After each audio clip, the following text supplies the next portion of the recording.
Hello friends, स्वागत है आपका मेरे यूट्यूब चैनल मार्केट ज्ञान में। इस वीडियो में हम बात करने वाले हैं सुज़लॉन एनर्जी के बारे में।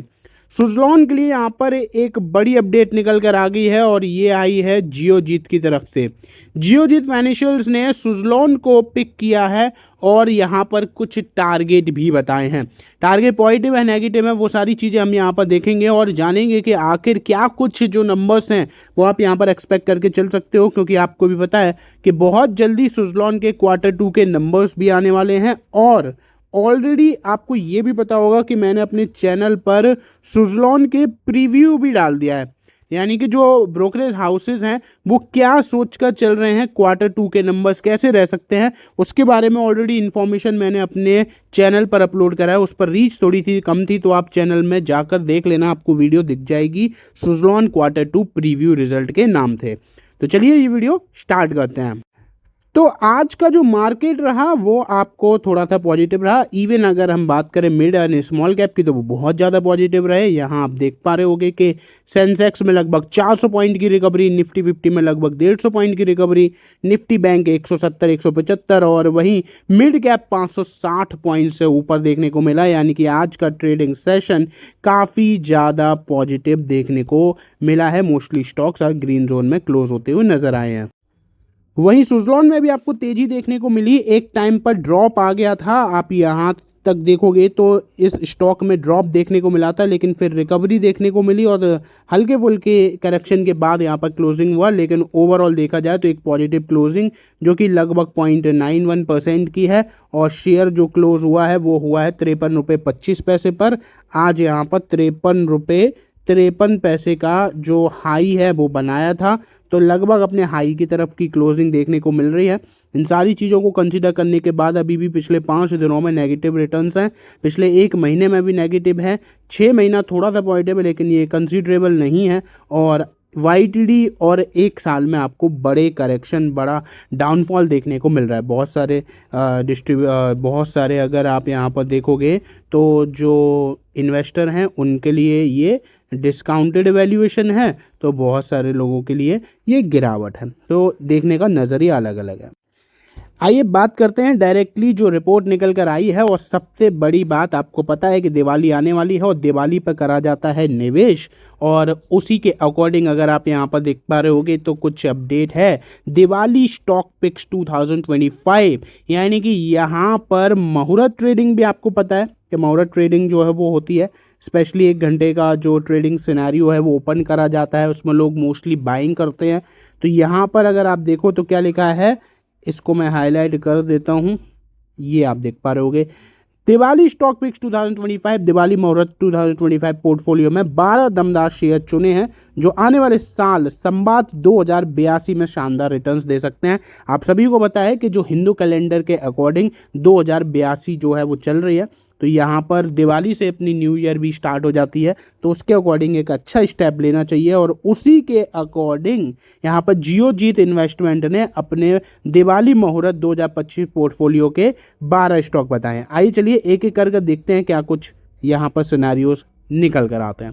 देखो, ब्रोकरेज फर्म जियोजीत इन्वेस्टमेंट का मानना है कि आने वाला साल भारतीय निवेशकों के लिए कंजम्पशन और इंफ्रा में ग्रोथ दे सकता है। यानी कि 2 चीज़ देख सकते हो, एक आप कंजम्पशन देख सकते हो, साथ के साथ इंफ्रा में देख सकते हो। अगर हम सारी चीज़ें कंसीडर करते हैं, जो सरकार की तरफ से भी स्टेप्स लिए गए हैं, GST कम करा गया है, साथ के साथ जो लिक्विडिटी बूस्टअप करी गई थी, और साथ ही इंफ्रास्ट्रक्चर पे जो कैपेक्स या खर्चा करा गया है वो काफ़ी ज़्यादा आने वाले टाइम में पॉजिटिव रह सकता है।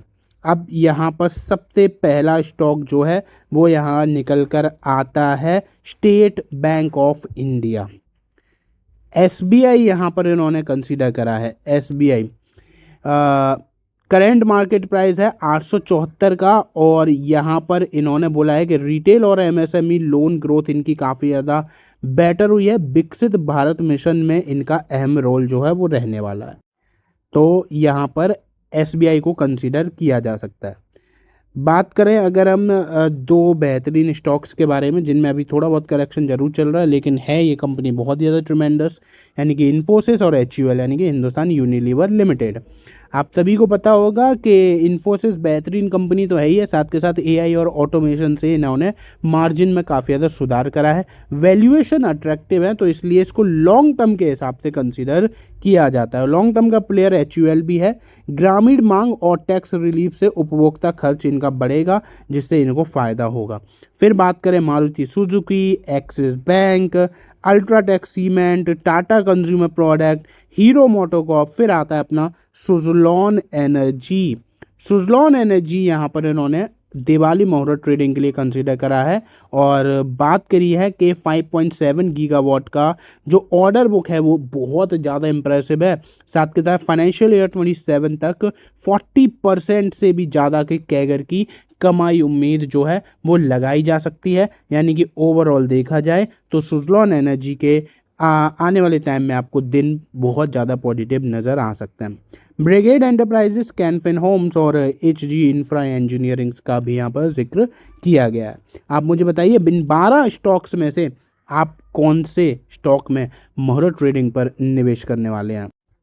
अब मैं आपको यहाँ पर लेकर आया हूँ मनी कंट्रोल की एक रिपोर्ट पर। साल भर में 30% ये गिर चुका है, जैसे कि मैंने आपको रिटर्न्स यहाँ पर दिखाए हैं, लेकिन यहाँ पर जो क्वार्टरली रिजल्ट्स आएंगे वो कैसे रह सकते हैं तो वो इस रिपोर्ट में आपके साथ शेयर करा गया है। और ये स्पेशली बात करें तो मोतीलाल ओसवाल की तरफ से इस रिपोर्ट में जिक्र जो है वो किया गया है।